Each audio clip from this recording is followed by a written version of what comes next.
Halo teman-teman, kami dari kelompok 3 mata kuliah Perekonomian Indonesia dengan dosen Ibu Rike Pernamasari, SEMAK. Kelompok kami terdiri dari Rizky Francisco, Utami Ayu, Dwi Cahya, Dwi Mei Prabowo, Rahmawati Dewi, dan Ami Syarifah. Di dalam video ini, kami akan menjelaskan tentang proses industrialisasi Indonesia sejak masa Orde Lama, Orde Baru yang dibagi menjadi periode stabilisasi dan rehabilitasi, oil bloom, liberalisasi, dan masa reformasi atau globalisasi. Serta di akhir video kami akan mencantumkan kesimpulan dari isi video ini.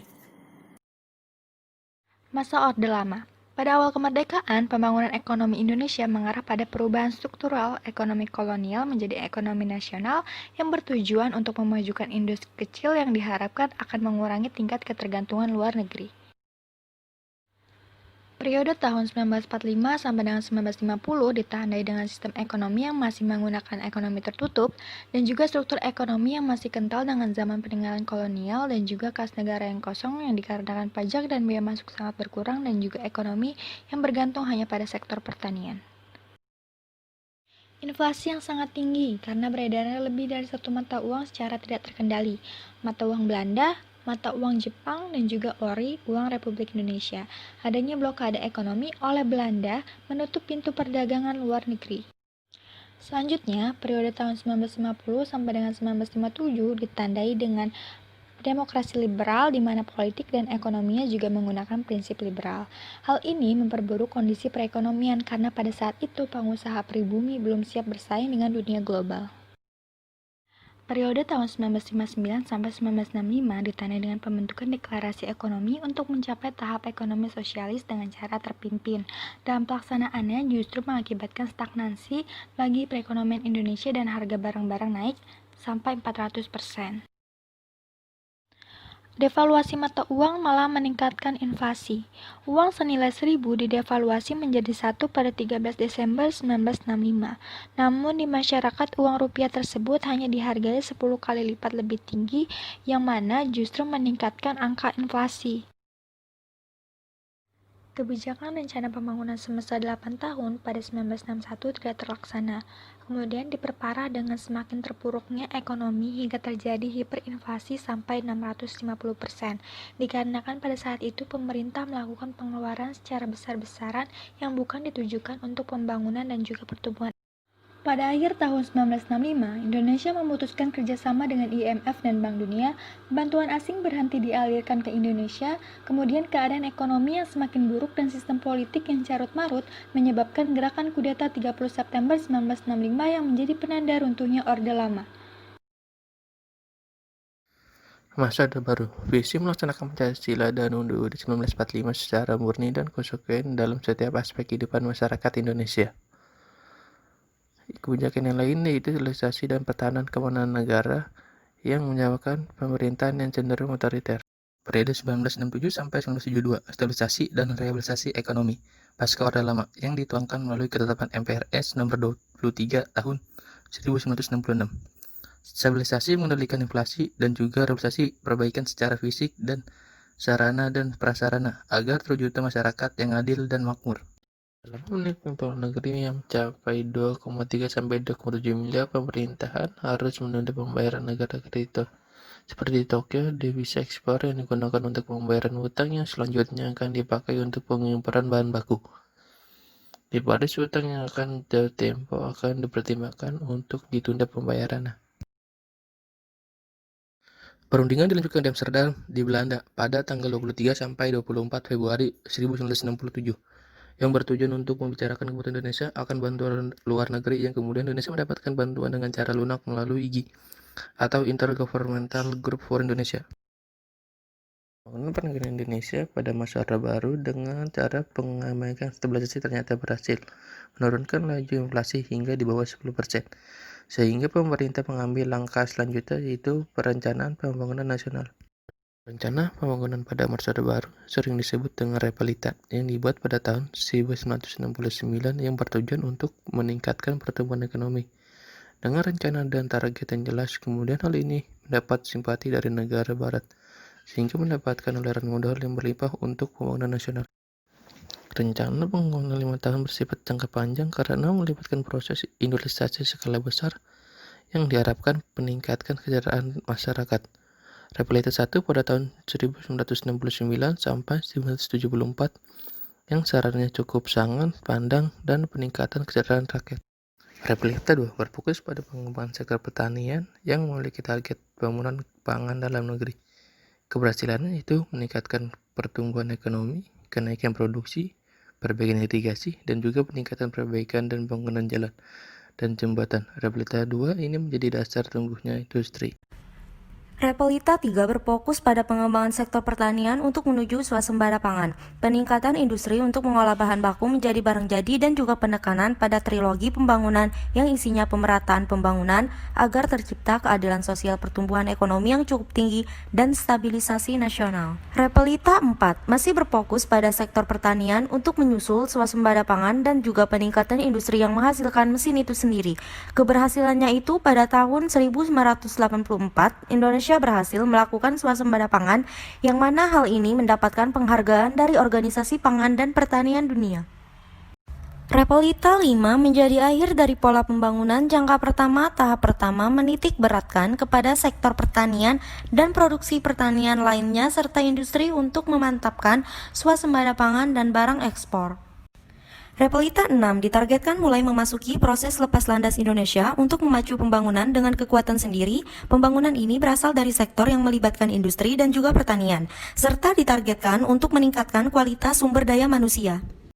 Periode 1975 sampai 1983 ditandai dengan terjadinya oil boom. Oil boom 1 1973 sampai 1974 terjadi pada saat OPEC memotong ekspor minyak secara drastis yang menyebabkan harga minyak melonjak tinggi. Oil boom 2 1978 sampai 1979 terjadi pada saat Iran mengalami revolusi nasional dan menyebabkan ketersediaannya terganggu sehingga mengalami harga yang tinggi. Dampak bagi Indonesia atas terjadinya oil boom 1 pada saat 1973 menurut Bank Publikasi Bank Dunia harga minyak naik 4 kali lipat dari $2,7 per barrel menjadi $13 per barrel pada Januari 1974. Dampak atas terjadinya oil boom 2 pada Oktober 1978 harga minyak tercatat naik hingga 3 kali lipat dari $12,85 per barrel menjadi $40,75 per barrel pada November 1979. Dampak bagi Indonesia atas pendapatan ekspor Orde Baru dan pendapatan pemerintah meningkat tajam. Nilai keseluruhan ekspor Indonesia pada Repelita 1, $1 miliar menjadi $3,6 miliar. Lalu nilai keseluruhan ekspor Indonesia pada Repelita 2, $7,1 miliar menjadi $11,3 miliar. Harga minyak mulai turun pada tahun 1980 dikarenakan resesi ekonomi, sehingga permintaan terhadap minyak menurun, yang berdampak pada pertumbuhan ekonomi Indonesia yang hanya menjadi 3,5% pada periode 1980 sampai 1985. Di sini pemerintah mengambil sikap untuk diregulasi dan devaluasi serta terjadi defisit neraca pembayaran, membuat pemerintah mengambil sikap untuk devaluasi rupiah dari Rp702,5 menjadi Rp970 per dolar AS. Pada Juni 1983, pemerintah mengumumkan paket deregulasi sektor moneter dengan tujuan mendorong swasta lebih berperan dalam pembangunan, memberikan kebebasan kepada bank-bank pemerintah untuk menetapkan suku bunga deposito, serta penghapusan ketentuan pagu kredit, dan mengubah mekanisme dan piranti pengendalian moneter. Terjadi kenaikan dalam pertumbuhan kredit investasi dari 30,1% pada tahun 1973 sampai 1982 menjadi 177,26% pada akhir tahun 1983. Pertumbuhan ekonomi pada periode 1973 sampai 1985 mengalami pertumbuhan yang konstan mulai dari 1973 sampai 1981. Masuk 1982 mengalami penurunan drastis hingga 2,25% dan sampai pada 1985 hanya 2,46%. Karena pendapatan negara menurun drastis, proteksi perdagangan untuk industri domestik diturunkan. Kemudian, perekonomian Indonesia menjadi lebih terbuka terhadap perekonomian global dengan kebijakan penurunan tarif dan penghapusan kebijakan non-tarif. Dengan peluang membuka pasar yang lebih luas bagi produsen domestik dan turunnya hambatan tarif dan non-tarif ke negara tujuan ekspor, dengan ancaman bahwa Indonesia akan menghadapi persaingan yang semakin ketat, baik di pasar domestik maupun di pasar ekspor. sektor yang terus mengalami penurunan nilai proteksi real dari tahun 1975 sampai 2008, kemudian implementasi dari transisi strategi industri dari substitusi impor ke orientasi ekspor. Rata-rata efektif rate protection industri manufaktur Indonesia mengalami penurunan secara drastis, dimulai tahun 1975 sebesar 74%, sampai pada 2008 hanya sebesar 9,65%. Peranan dominan sektor pertanian pada awal pembangunan jangka panjang bertahap telah digantikan oleh industri manufaktur. Kontribusi sektor industri terhadap GDP. GDP manufaktur di akhir tahun 95 mencapai 24,3%, sedangkan dari sektor pertanian hanya 17% dari GDP. Di sini ada tabel daya serap tenaga kerja dari sektor industri tahun 1983 ke 1992. Daya serap tenaga kerja pada sektor manufaktur meningkat dari tahun 83 ke 92. Dari sektor pertanian, daya serap tenaga kerja menurun dari tahun 83 ke tahun 92. Nah, apakah industri Indonesia sudah cukup kuat pada saat itu?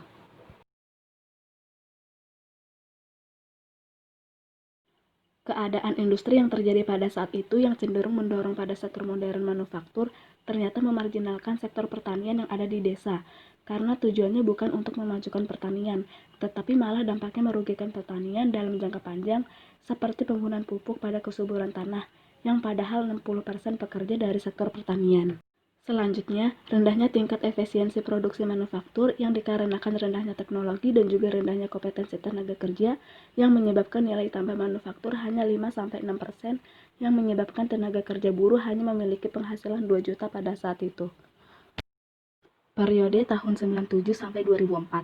Krisis finansial yang melanda Asia pada tahun 97 menyebabkan kontraksi pada perekonomian Indonesia sebesar 13%, serta depresiasi masif pada nilai tukar rupiah. Indonesia memutuskan untuk mendapatkan pinjaman dari International Monetary Fund. IMF mensyaratkan agenda reformasi struktural serta sejumlah langkah ke arah stabilisasi makroekonomi serta perbaikan kesehatan sistem finansial. Perusahaan terkena imbas dari krisis sampai banyak yang dikatakan bangkrut, tingginya utang luar negeri, pertumbuhan PDB dari sektor industri di Indonesia. Di sini ada tabelnya. Dari tabel tersebut, sektor industri manufaktur hanya tumbuh sebesar 5,3% pada tahun 97. Pada tahun 98 mengalami kontraksi sebanyak minus 11,4%.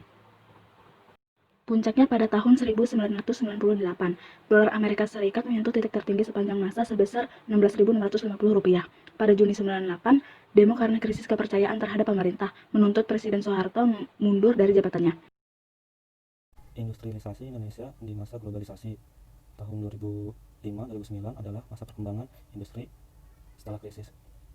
Revitalisasi, konsolidasi, dan regularisasi industri masih menjadi salah satu fokus pengembangan industri keunggulan kompetitif dengan pendekatan cluster. Menurut Edison A. Jamli dan lain-lain 2005, globalisasi adalah suatu proses tantangan masyarakat dunia yang tidak mengenal batas wilayah.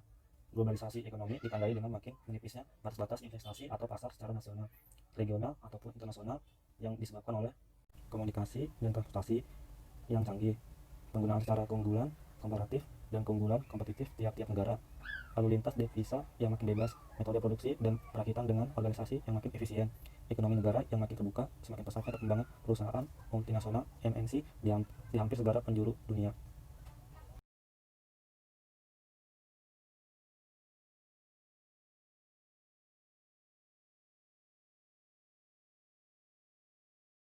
Pertumbuhan ekonomi Indonesia tahun 2017-2019, ini contoh gambarnya. 2017 KIP 5,19, 2018 di KIP 5,18, 2019 5,2, dan KIP 4,9. B. Sisi pengeluaran persen. Pertumbuhan konsumsi rumah tangga relatif stabil. Konsumsi RT tumbuhan 4,97%, lebih lambat dibandingkan periode yang sama tahun 2008. Perlambatan tersebut terjadi disebabkan oleh pelambatannya komponen konsumsi makanan dan minuman selain restoran, pakaian, alas kaki, dan jasa perawatannya, transportasi, dan komunikasi. Sektor perekonomian unggulan di Indonesia, industri tekstil, menunjukkan pertumbuhan sebesar 15,35% di sepanjang tahun 2019. Sektor industri tekstil dan produk tekstil (TPT) juga mencatat nilai ekspor sepanjang tahun 2019 mencapai US 2,9 miliar, menyerap tenaga kerja sebanyak 3,73 juta orang. Industri kertas dan pulpen pada tahun 2019 tumbuh sebesar 8,86%, yang sejalan dengan meningkatnya permintaan luar negeri dan domestik. Pada tahun 2017, kedua industri tersebut menyumbang ke devisa negara sebesar US 5,8 miliar. yang berasal dari kegiatan ekspor pulp sebesar 2,2 miliar dolar dan juga ekspor kertas sebesar 3,6 miliar dolar. Industri kimia, farmasi, dan obat tradisional tumbuh sebesar 8,38%, yang pertumbuhannya didorong oleh peningkatan permintaan atas obat-obatan dan suplemen atas upaya menghadapi wabah COVID-19. Kendati kinerja cemerlang, industri farmasi masih ketergantungan impor bahan baku obat. Kesimpulan, perekonomian Indonesia pada masa Orde Baru sebenarnya sudah sampai ke tahap pengelolaan bahan baku menjadi barang jadi melalui program Roplita, yang berarti perekonomian mulai menjejaki sektor manufaktur dan tidak hanya bertopang pada sektor primer atau pertanian. Kemudian, sejak masa reformasi, perekonomian Indonesia semakin terbuka, yang berarti Indonesia memiliki sumber modal yang tinggi dari investasi asing dan dalam negeri, yang mana seharusnya pendapatan ini dikeluarkan sebaik-baiknya oleh pemerintah.